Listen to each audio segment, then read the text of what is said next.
We ask an American living in China about what China is really like. Hey everyone, I'm Jason Smith, originally from sunny California, now living in beautiful Beijing. Today's guest is host of Life in China with Patrick at Blockchain in China. He regularly makes content about his life and adventures in China. Welcome back to the Bridge to China, Patrick. Great. Jason, thanks for having me. Appreciate it very much. Well, the fans seem to love you, so we brought you back so they can get some more insights about what life is really like in China. For those who missed the first show, could you just recap how is it that you came to live in China and how long have you been here? I'll try to give you a Cliff Notes version because it kind of goes way back when I was a child. I was always interested in Asia, Japan, China, and it started with. You remember the show Shogun? Yeah.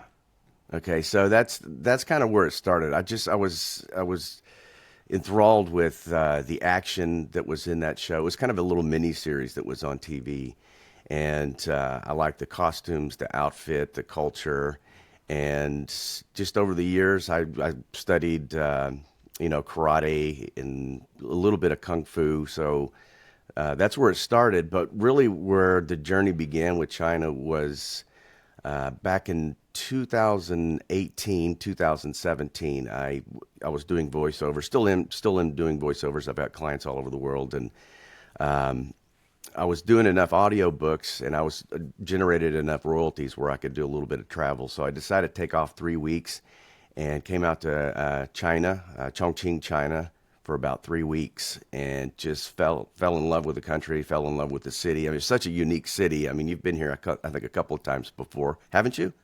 Yeah, it's a lovely Yes, town. Well, I it should is. say mega city. It's a massive city, and there's just so much to do here. But I was here for 3 weeks, and about 3 days, 4 days into my trip, I was actually getting really irritated with my country because what I had been told and what I was experiencing on the ground here in China was completely different than what Western media was saying. But I just, it was a life changing trip. It totally changed my perspective of China. And I was at a point in my life where I could do some travel. I wasn't really kind of, I had gone through a divorce back then. And so I was a little free to do the travel. And I said, you know what, I'm going to come back. So I went back to the United States. And the quickest way to get here is to get a teaching certificate. So I went through all the hoops to get that, got the certificate, and I've got a college degree, and was able to jump through the hoops without any problems. 5 months later, I was back here. I would say I arrived like September 26th, and I've been here for over 7 years now. So it was something that I wanted to do and pursue, and now I'm living the dream here in China. I always make the joke I'm living the American dream in China, and the American dream is not, something that's patented by the United States.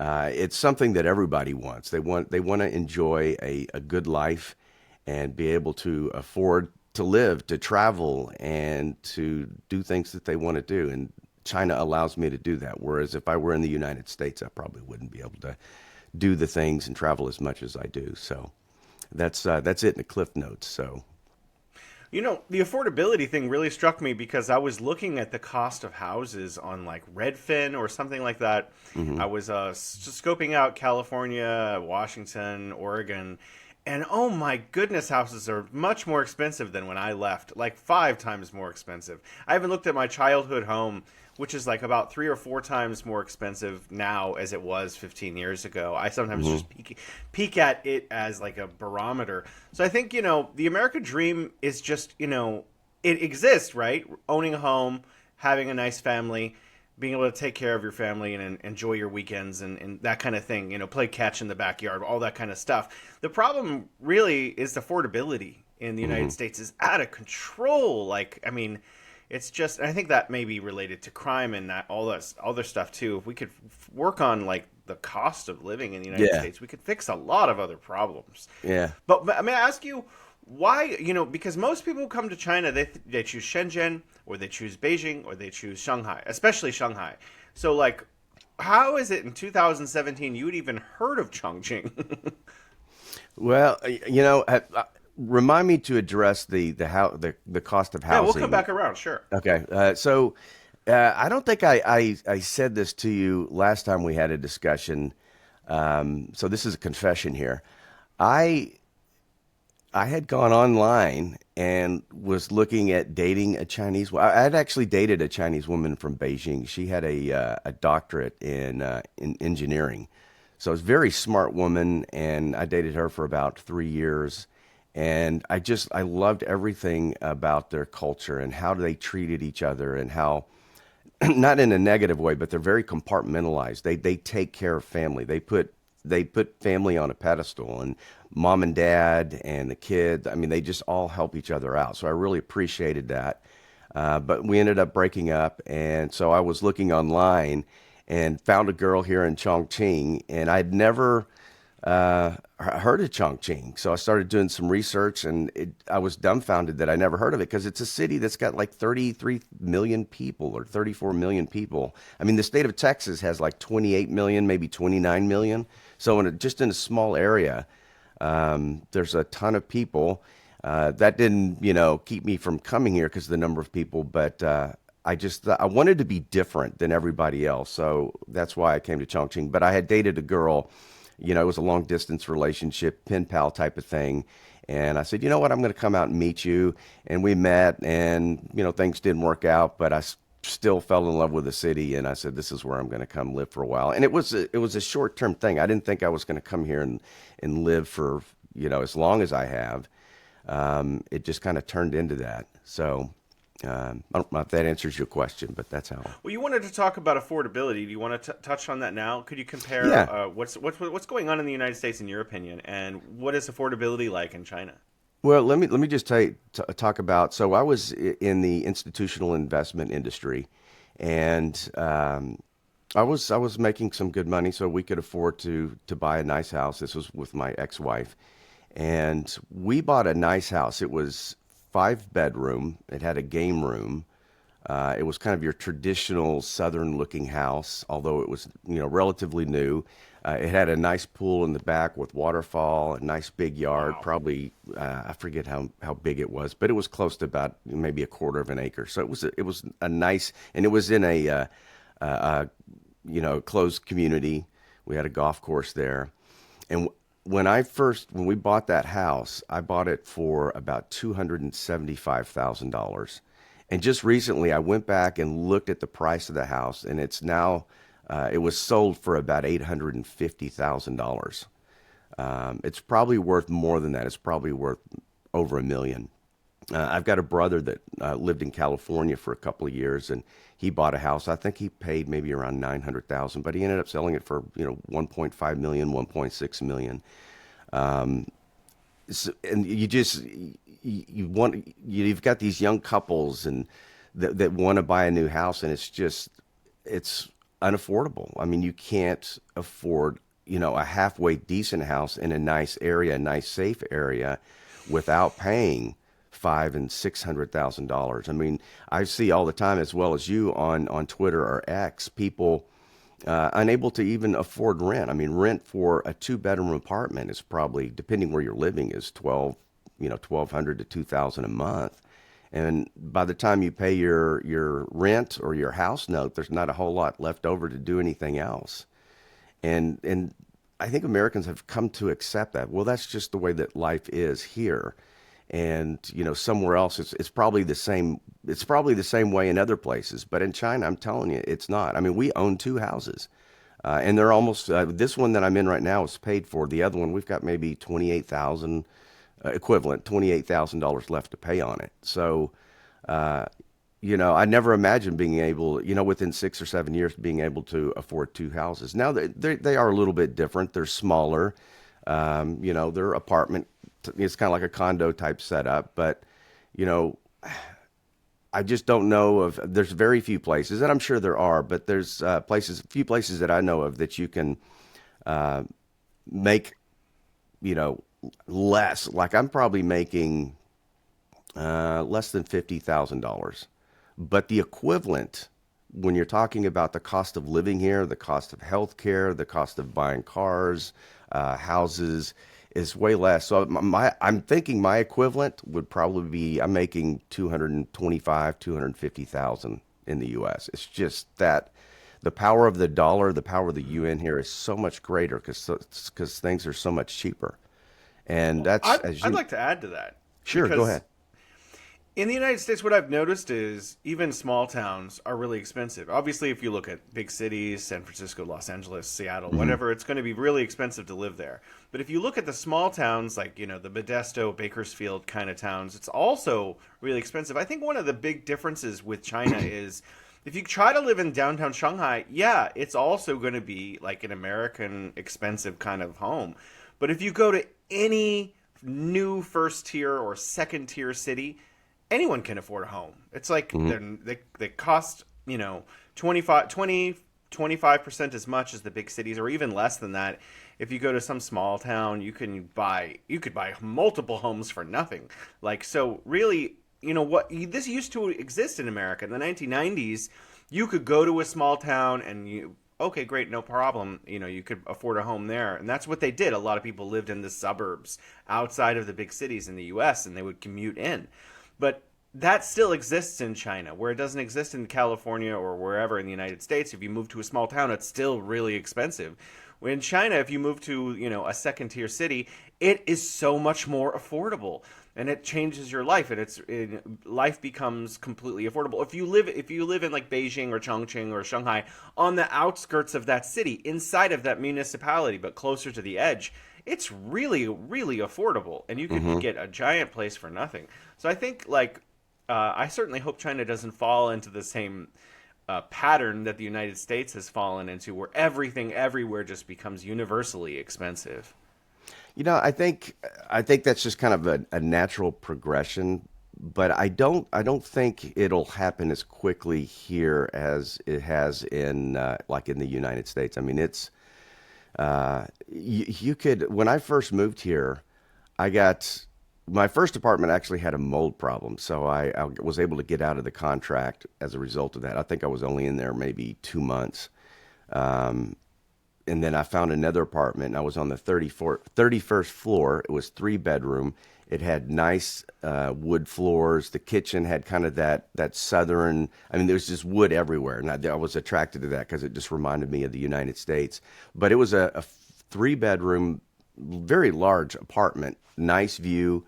I was paying 380, the equivalent, $385 a Wow. month for that. And in Chongqing, you can probably still get something like that. The prices have gone up a little bit, but you can, if somebody comes here to, let's say, teach or work, they can find in a nice area with a location right next to the light rail system or the subway. You can find something for $450 easy. Here in Chongqing, you could. Now, I know Wow. Shanghai and Beijing are more expensive, but the salaries are more in Beijing and Shanghai, so it's still equivalent. I mean, it's still dumbfounding how you can find a decent place to live and not eat up all of your salary. I mean, you've got so much left over, and it took me. I felt like I was being really cheap, but it took me a while to actually adjust to that thinking. And I mean, everything that I was making, I was just hoarding it. I wouldn't go out and buy a whole lot, but once I figured out that oh, I can afford to do this, I can afford to travel, I can afford to buy a new phone or a new gadget and not worry about how I'm going to pay next month's rent. So it's a great place to live, and because of the cost of living is so cheap, you can build up that nest egg. You can start to maybe if somebody's trying to recover from a bad financial situation and they're able to come to China, you can very quickly recover what you've lost. I did. I mean, I'd lost everything back in 2008. I lost a house. I went through a divorce. I lost my car. Um, and I kind of going back to the story about how I got here. I felt this compulsion just to get rid of everything, like everything that I had. And I had some nice electronics. I had a lot of nice stuff, but I just started selling it. I think I was on the app Let It Go, and I was just selling it for cheap. And by the time 2017, 2018 rolled around, I didn't have anything. The only thing that I had was my studio, my microphones, clothes, and that kind of thing. But I had, maybe it was this like divine push of like, okay, you're not going to be here anymore. You're going to go somewhere else. And so I didn't feel like I had any ties, with the exception of, my mom who was alive at the time, and my brothers and friends. I felt that connection, but and missed that often. But the material things, I was just like shoving it overboard on the ship, trying to lighten the ship so I could do it. And 2017 rolled around, and I didn't have to worry about all that stuff. It was all gone, and it allowed me to make the transition to China very easily. You know, that reminds me of the comedian George Carlin talking about houses are just a storage facility for your house, and then you need to get a storage facility for all of your other stuff. It's really kind of funny because I guess that would be actually a big reason a lot of people wouldn't move to another country from the United States, because we tend to have a lot of stuff, right? Oh yeah, my first guitar went from when I'm 15 years old, or then it just keeps adding and adding and adding. You did a video about going to the HSR, the high speed rail station near your home. I wanted to ask you, because I go online a lot and I say, oh, this 50,000 kilometers of high speed rail now as of December 26th, 2025. So it's just amazing. But when I say that, I get a lot of, wow, that's really cool. And I also get a lot of, oh, well, we're Americans. We just fly. We don't need that. So in your opinion, why do people in China, why do Chinese folks prefer the HSR to flying? Well, I think there's several reasons. I'll tell you the reasons that I like going on the high speed rail is there's no turbulence. I mean, I used to fly all the time when I was in the investment business, and you just got used to the turbulence, you got used to the delays. But you don't. I haven't experienced any delays. I know you do occasionally if it's raining and you might have the tracks that there's been a landslide or something. But I don't hear of that very often. But I've never had a delay on the high speed train. What I thought was really weird the first time that I got on, I went from Chongqing to Chengdu. It's like an hour, 15-minute high speed ride. And the first thing I noticed when I sat down, I was looking around. I'm like, where are the seat belts? There's no seat belts on the high speed train, which was, it kind of felt weird at first, but you don't have to worry about that. When you sit on a high speed train, even if you're sitting what I call the peasant section, you still have probably 20 inches. I'm using the old measurements from the U.S. 20 inches of knee space. And you can literally, a 6.5-foot guy. I don't know how tall you are. How tall are you? I'm 5'11". 5'11". Okay, so you're a tall guy. You're almost 6 foot. I know you can sit down and you could stretch your legs out all the way. And they've got these little pedestals, so it's comfortable. If you want to order something like McDonald's or you want to order pizza, you just put in the order, and the next stop it's delivered. You have to give it a little bit of time, but it's delivered directly to you. I mean, the lady, brings it out and delivers it to you. The cost of getting on a high speed train, in most cases, for me, has always been cheaper than flying. And the thing that I like about even flying is cheap, depending on that type of year. But if you're traveling like in Chinese New Year's, it gets a little expensive. But you have options here in China. You can take the high speed train if you want. If you want, you can take the slow speed train. And my in-laws, who have they have a house in Dongbei or Liaoning, which is in northeast China. It's really close to North Korea, and they don't like flying. They don't really, they're kind of cheap, so they always try to save. So they'll say, we'll take the slow speed train from Liaoning all the way to Chongqing. And that's about a 3 or 4 day trip. But they got a little personal, they get their own little personal cabin. They've got space in there, and they just enjoy it. So you've got choices here in China. And for the most part, they're all affordable for people. Even for people that, traveling by high-speed train to them might be expensive, they can choose the option where you pay to stand. I don't know if you've seen that before, but people, I've not.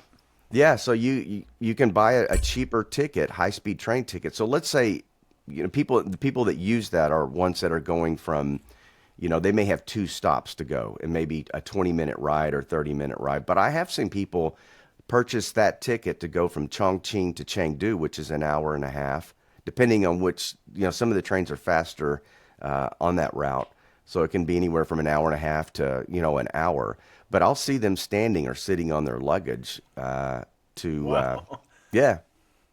So yeah, and you don't have to worry. Like I said, you don't have to worry about turbulent weather and the safety. Their record is just phenomenal. I mean, I don't, I say knock on wood, but I think the last train wreck or high speed train wreck they had was probably 10, 15 years ago, maybe. And I saw you post about you wanted a Christmas gift of 50,000 kilometers in high speed trains, and we found they've high speed train tracks, and they finally hit that mark, and it's just an impressive. And people who say, "Well, I fly or I drive," yeah, but until you actually experience riding on a high speed train, the convenience of it, it's obviously not as fast as as flying, but it's right there in the middle, and it's an enjoyable experience. And not only that, you get to see the views. The views are just phenomenal. Um, so yeah, anybody that comes to China, that's a must do is get on a high speed train. And once you go back to the U.S., you'll start to question, okay, why don't we have this? I mean, in California, there's still, I forget how many billions of dollars they've spent on the high speed train, and it's still not completed. And I think the government, the American government, is doing the American population, a disfavor by not providing that. And they could easily start going from the West Coast to the East Coast and then going from north to south and branching off from there. But you got the lobby, the auto industry, the lobby that's keeping that from happening. It's not going to happen. They You know, want to sell their cars. my opinion is a lot of stuff that's not happened in the United States is because of lobbies and big interests. I mean, I may be wrong. That's just been my outlook. It's like, respect to China for rolling out solar panels and wind farms everywhere, but we could have done that in the 1980s and we didn't. And it seems to me, why didn't we do that? Why aren't we the leading, power in the world in solar and wind? It seems like because the oil lobby didn't want that to happen, and so that's why China is now number one, because we're dysfunctional. Like if we should be leading in these technologies. We should be leading in EVs. We should be leading in solar. We should be leading in wind. And when I reflect on, well, why aren't we? It always comes down to some rich vested interest didn't want that to happen, and it's kind of just sad. Yeah, go ahead. It seems like you have something to say. Well, I mean, you know, China.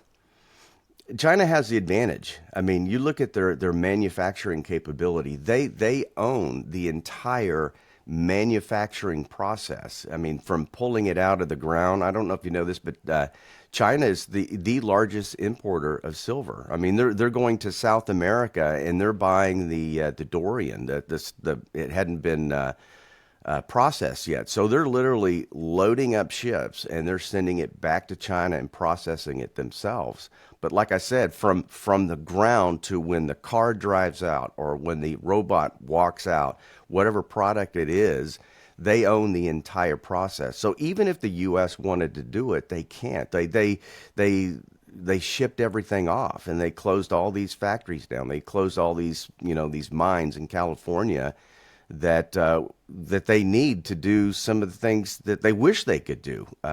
So they, even if they wanted to, they just can't because they don't own the manufacturing process like China does. And it's going to take, if America decided to go that route, it's going to be hindered by whatever new administration comes in.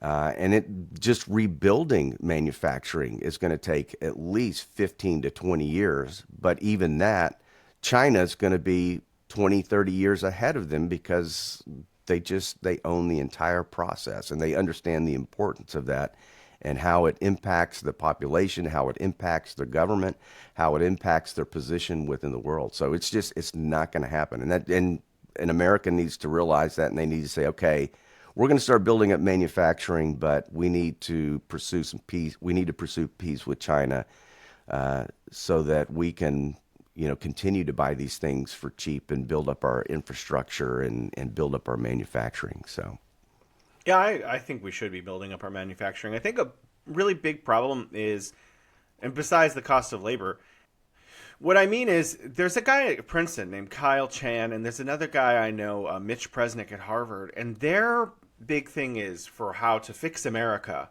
is we need Chinese companies to come into America, like the Japanese did in the 1990s, and build factories because American companies really don't even know how. They don't have the technical expertise to build factories anymore. So if we could have JVs for 5 years and a bunch of just factories built all over the United States by China because they build at scale so well, then we could end those JVs later or not, or it doesn't matter.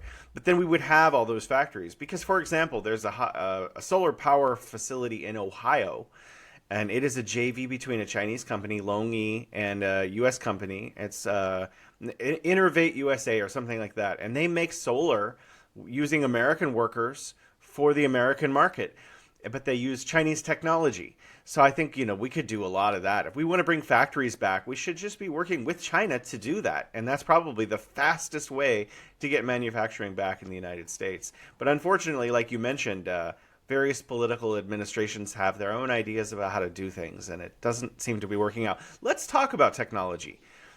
I see humanoid robots here. I have to go seek them out. It's not like I walk outside in China and there are robots walking around. No, we're not there quite yet. But, there's a place called E-Town in Beijing where I can go see robots. They have a place called the Robot Mall.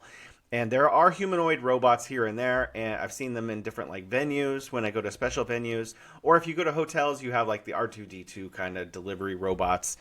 So why do you think, in your opinion, is China ahead of this kind of technology, and why is it important? And what would you buy one for your own home someday to clean the house for you?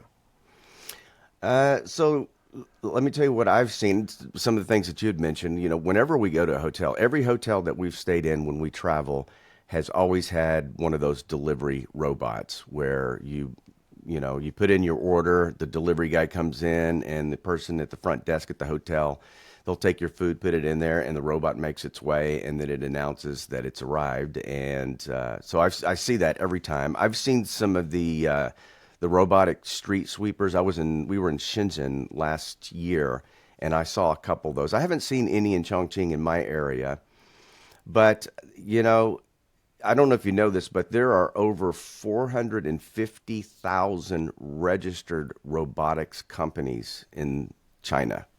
Wow. 400, yeah, it's a huge number.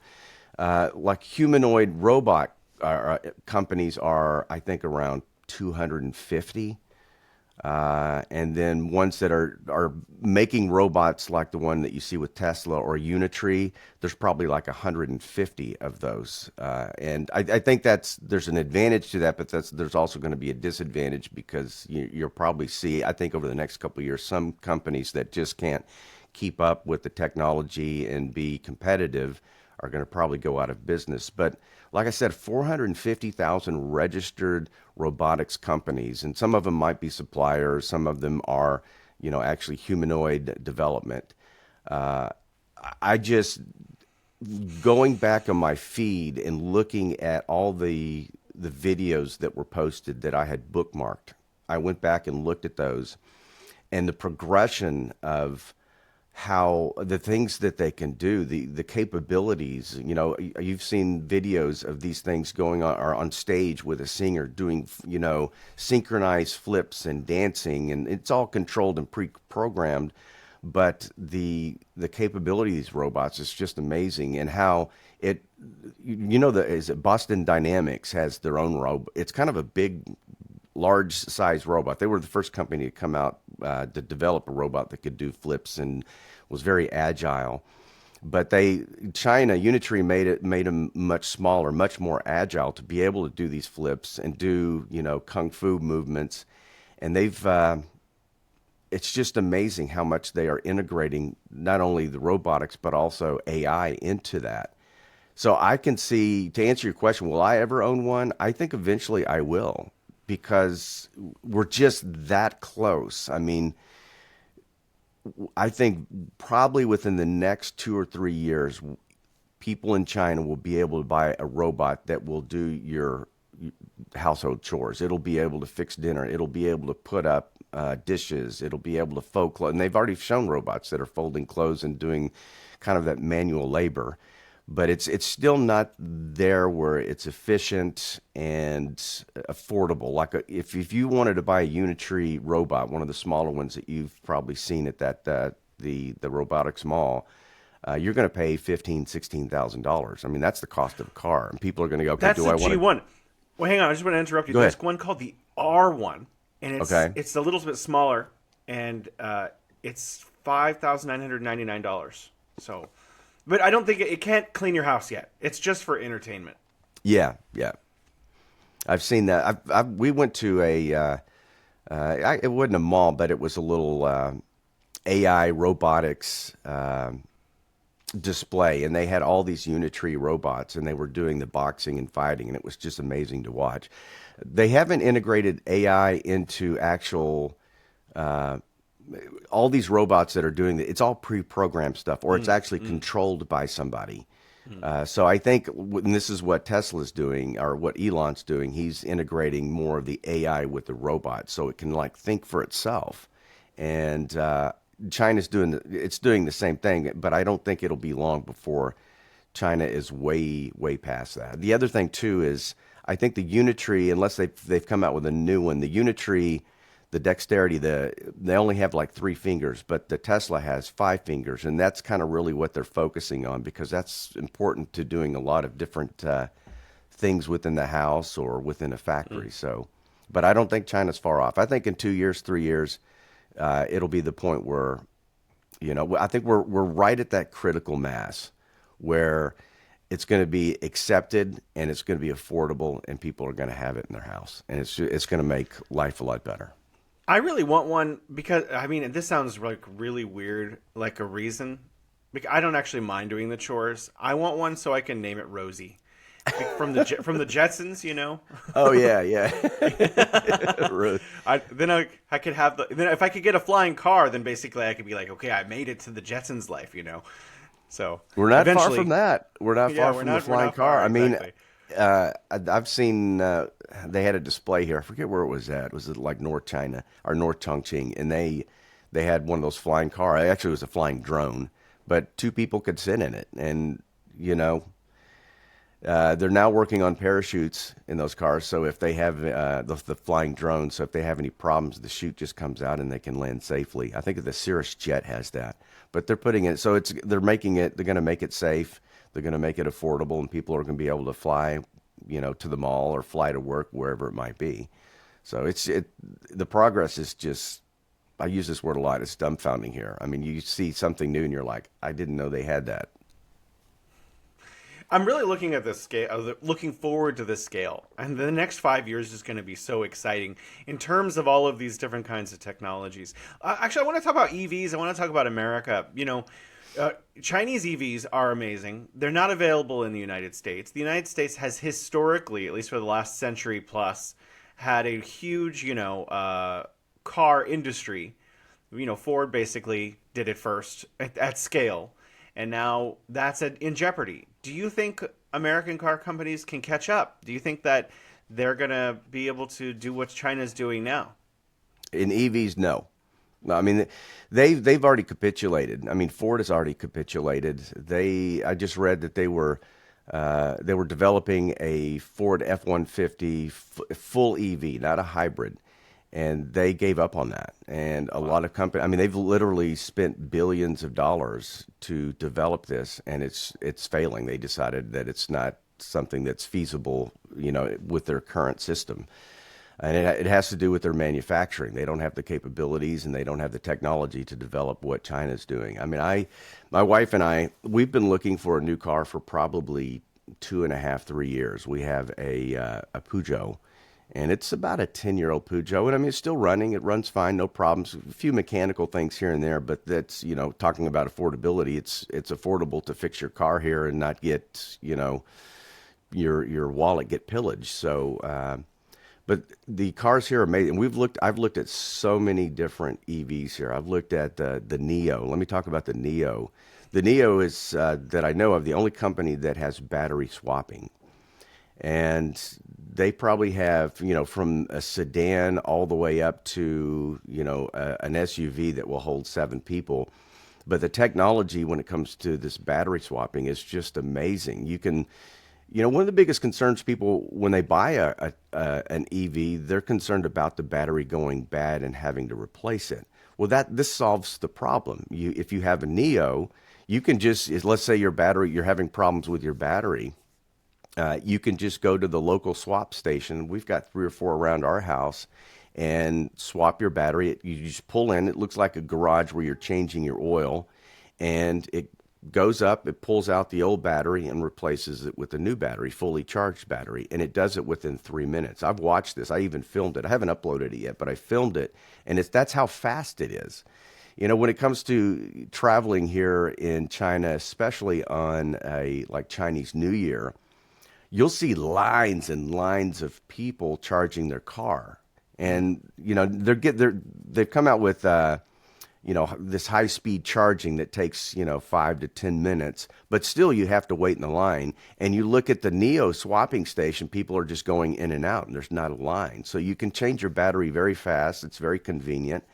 You can upgrade your battery. So let's say you have your battery that you use to drive around town, and you might get, let's say, 250, 300 miles on it. Well, you say, okay, we're going on a trip. We're going to go from here to, let's say, Chengdu, and then we're going to kind of go up near Tibet, and we're going to come back here. You can upgrade the battery to where you can get like 1,200, actually, I think it's 1,400 kilometers, which is like 800 miles on one charge. So it's a bigger battery, it's a stronger battery, and it's, to me, being able to swap your battery is just it's a convenient thing that that I know of no other EV here in China has. However, you can still buy, and the Neos are relatively expensive, but they do have sub brands. So they've got Neo and they've got Onvo. Onvo is the less expensive version of like the ES8. I think it's the ES8. You can buy one of these for like $24,000, and you can get the battery swapping option. They've also got a cheaper car. It's called the Firefly. And I took a picture of one the other day. I didn't think they were here in China, but there was one driving around, and it had a license plate on it, so I assumed somebody owned it. But they've come out with the Firefly. You can buy that thing for probably $19,000, $20,000. It doesn't have the battery swapping, but it's more kind of it's more for a car for driving around the city and not going long distances. But just that one company, the technology that they're coming out with is amazing in the cars. And it's not, people say, well, Chinese cars are cheap. I'm telling you, until you have sat in like a Neo and driven it and felt how comfortable the seats are. They've got massage, air conditioning, heating. They've got AI built into it. You can have a whole conversation with the AI.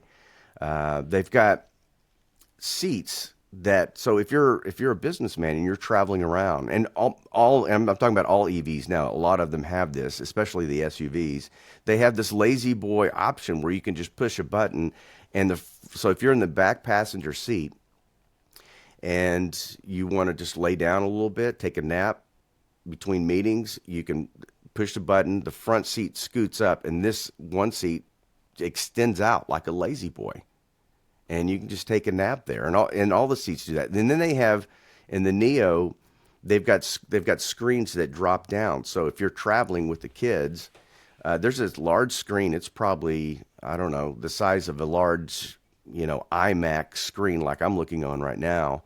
And the kids can watch TV. And people go, what about the safety? Can you see through the rear? You can't see through the rearview mirror. Well, the rearview mirror it's got a camera attached to the back of the car, so the driver can still see what is behind them. And Wow. It's just amazing. I take Didi quite often. Didi is the Uber version in the United States, and I always upgrade. I don't like riding in the cheaper cars, although the cheaper cars aren't bad. So I often get the BYD upgraded sedan. I've ridden in the the Chinese Hongqi. Is that right? Yeah. Yeah. Okay, so Hongqi, which is a very old car manufacturer, very established car manufacturer. In fact, I think President Xi, he doesn't drive it, but his limo version is a Hongqi, and it's a nice, beautiful car. And I've ridden in a Honda, and it's a nice Honda. It's a sedan, and it's the larger sedan. But there's a huge difference when you sit in the BYD sedan. It's a luxury car, and you can get those for probably $35,000. The seats are nice and comfortable. It's plush. There's charging ports everywhere. You can control the AC, the heater from the back, and there's plenty of leg room. Well, when I sat in the Honda version, upgraded version, it just felt like plastic. I sat in it, and it was this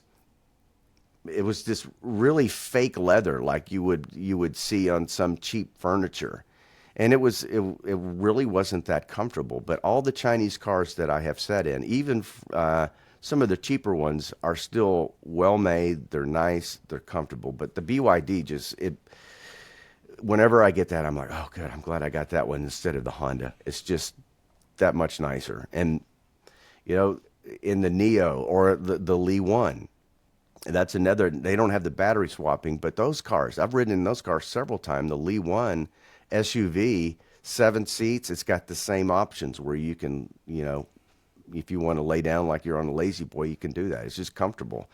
And the safety too is the safety ratings on it. They're different from what the safety ratings are in the United States, but comfort is until you sit in it, no one should ever say anything bad about a Chinese car because they're nice. They're very nice.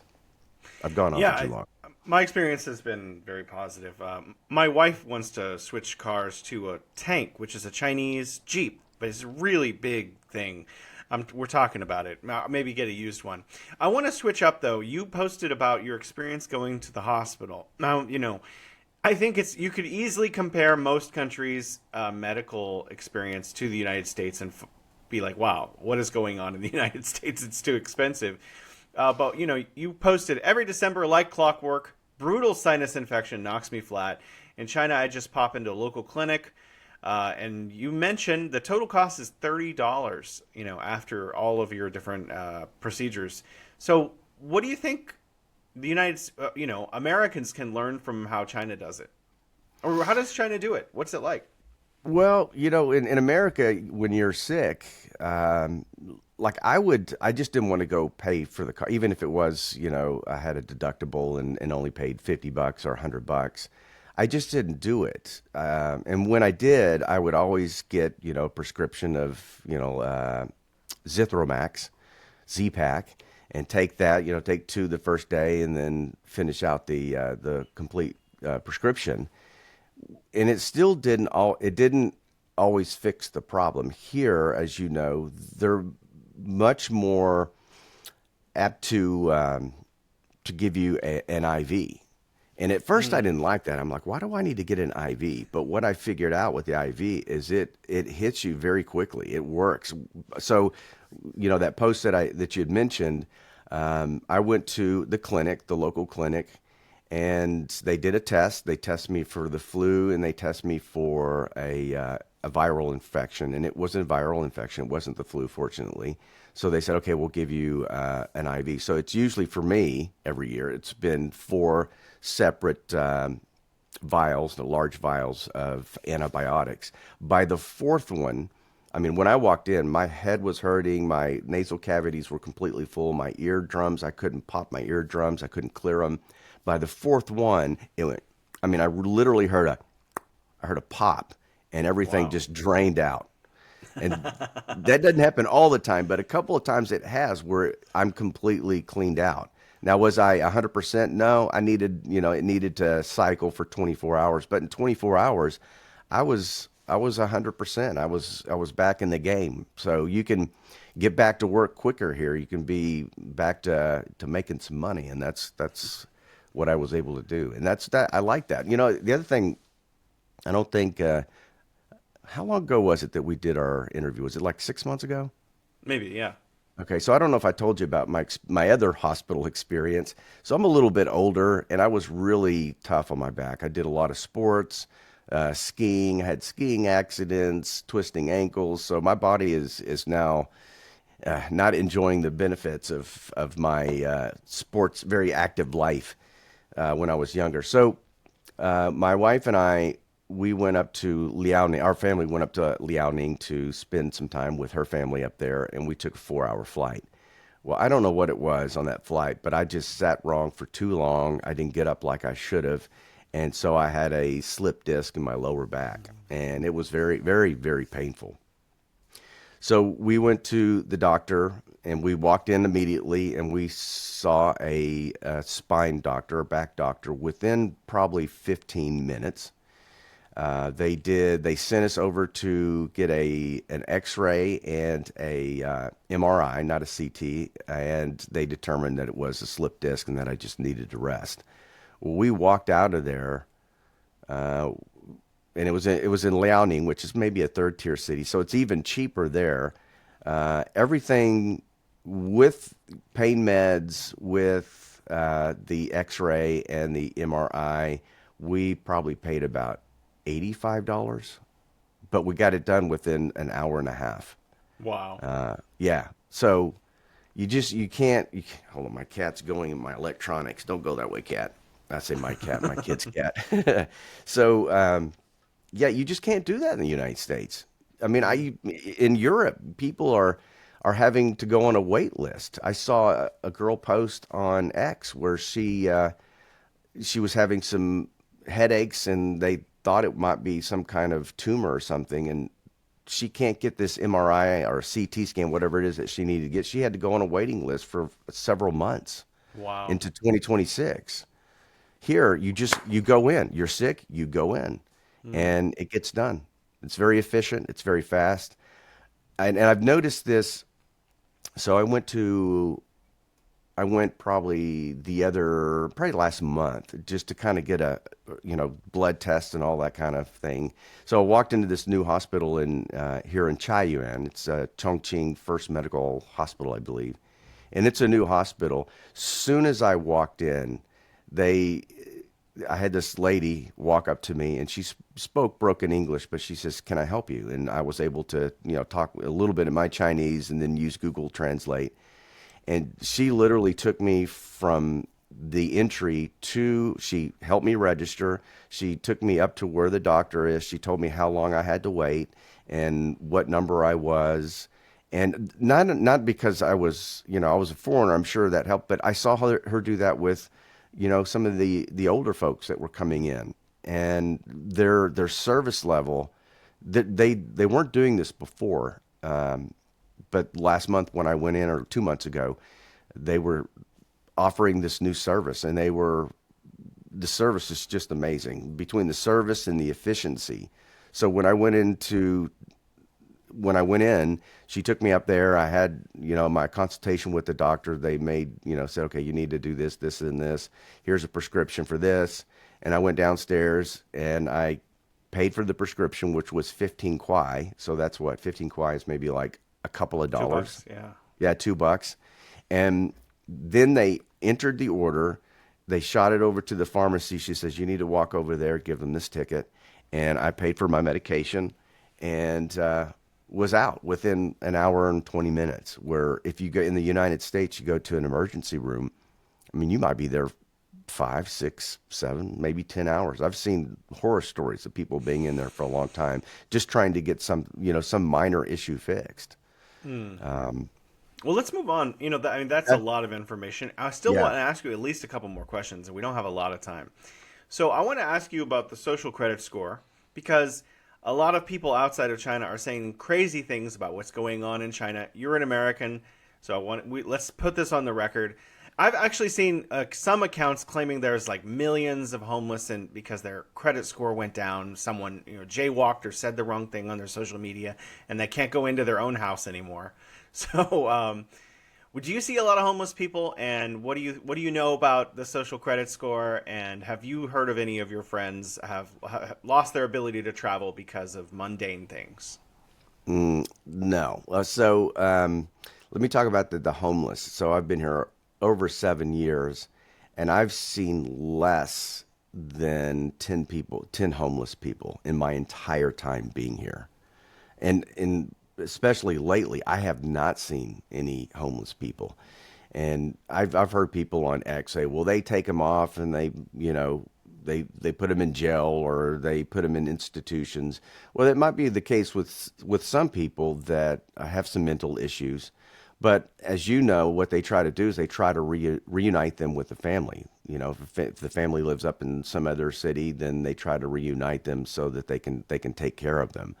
If there's some mental problems, then they put them in an institution. In the United States, they just don't do that. They let them do whatever they want. And you see in these different cities these drug problems where people are hunched over for hours on end because they're taking this fentanyl, and it's they're being ruined. Their health is being ruined, and our government's not doing anything about it. And a lot of that has to do with our country deinstitutionalized a long time ago, probably back in the 50s, 60s, where we don't have the institutions, we don't have the resources to treat these people properly. In here in China, they do. They do have the resources, they do have the institutions, and they do have the systems set up. So if they can't, if they're not going to send them to an institution, they're going to reunite them with the family so the family can take care of them. Regarding the social credit score, as you see all the time, there's always a post. It goes in cycles. It's like once every quarter or once every month, you'll see a bunch of people posting about credit scores and people, not being able to travel because they crossed the street when they weren't supposed to. I've got a lot of Chinese friends. My wife is Chinese, and I've asked about it multiple times, and no one knows what I'm talking about. It's just it's a farce. I mean, it's just typical Western media trying to demonize China, and it's just not something that's here. I mean, I don't have a social credit score, and I can't tell you how many times I've crossed the street when I wasn't supposed to because I might have been in a hurry, but I saw, okay, it's safe, I can do it. I don't get dinged. I've never been approached by a policeman. I don't even have a social credit score app that I can access. It's just crazy that people believe this. Oh, I don't think we have a lot of time for a lot of more questions. So I'm going Sure. to try to ask what I really want to ask. You wrote, most Americans literally can't comprehend that life anywhere else could actually be better. So I just want to say I love the U.S. I mean, I love it. I love the food. I love our culture. I love our movies. No offense to Chinese movies, but I think American movies are the best movies in the world. But our Dune. streets aren't. Yeah, Dune. Oh my gosh. Yeah, yeah. Mike, wow. I'm obsessed. I think I've seen the new one like 4 times. But our streets aren't safe, and there are drugs everywhere. We have major problems. It's difficult to talk with nuance on social media. You make a post just like 5 sentences on Twitter. There's so many things people could call you out on because there's so much nuance between the differences between China and the U.S. But I'd like to ask you about, why are you in China? How does this affect your relationship and your love for America? And how do you see yourself as an expat in China? Well, right now I don't see myself ever going back to the United States, and it's not because I don't like what's going on in Washington. I'm just very saddened by the warmongering and the embezzling money and just the things that are going on and how badly the American people are getting screwed over by our government. But here, I see a government that does care about its people, that does build infrastructure that allows people to get to work and do what they need to do. I see a government that keeps prices down. America's been experiencing just horrible inflation. And we were talking about earlier, the cost of living in the United States, the cost of buying a house, the cost of buying food is just insane. Whereas here, it's affordable. The other thing too is, I've got 2 children here. I've got one son in the United States, and he's grown and he's getting ready to go to physician's assistant school. And I've got a 4-year old and a 12-year-old that I don't want to expose them to the things that are going on in the United States in the education system. Uh, you know, we've got Trump is in there now, but they're still dealing a lot with this wokeism and these dangerous ideologies that they're trying to get into school. You know, who's to say that, you know, a Democrat comes in and they start doing this woke thing again. I don't want to expose my children to that. The children here do have a lot of pressure when it comes to school. I mean, the pressure is insane. Their social lives, I kind of disagree with kind of how intense it is here, but what I would rather my children deal with, you know, high education standards, you know, even difficult education standards, as opposed to being exposed to, you know, drugs in the United States within the high school system. The other thing too, here in China, it's college is cheap. I mean, I'm a big I like crypto, I like blockchain, but I also like metals. I like silver and gold, and I have a safety deposit box at the bank, and I've got enough gold and silver that are going to pay for both of my children's college. I mean, full 4 years. You know, in the United States, between living and depending on the college, you're going to pay anywhere from 80,000 to 150,000, if not more, for books, for tuition, for living. And here, college is really inexpensive, and the government's done that for a reason. Is because they want their young children, who are going into college, they want them educated, and they want to make it affordable for everybody. And so that's why I'm gonna, I never say never, but I have no plans on moving back to the United States. You know, regarding my family, so my mother, she passed away about a year ago. So it's just father had passed away, back in '90. It's a long time ago. So I've got three brothers, and they've got their families. What do they think about China? I tend to be. I'm very passionate about China, and when I get with my family, I tell them everything that's cool here, and they just quietly listen. And I think their perspective, their view, has actually changed because of what I have shared with them. I mean, they trust me, and I trust them, and they know that I just wouldn't be making stuff up just to make it up. So they're probably more open to what's going on here and believing what's going on here, as opposed to probably what the average American believes about China. I just want to, before we close the show, mention I have three brothers also. That's kind of an interesting coincidence. Mm-hmm. So I'm gonna, also go back and tell them, my experience in China, and I don't know how they're gonna react because I don't go back that often. But yeah, Yeah. that's an amazing outlook. I want to ask you more questions. So hopefully we can have you back on in another 6 Sure. months or so. Because I didn't get to ask you all the questions I wanted to ask you, and I'm sure I'll come up with more before then. Thank you so much for joining us, Patrick. Well, I appreciate you having me. It's always a pleasure to have a conversation with you. And I look forward, with you coming here to Chongqing, and we can actually just sit down over hot pot and have a deeper conversation about what's going on. Maybe even do like a live stream or something. That would be kind of fun. Yeah, let's do it. All right.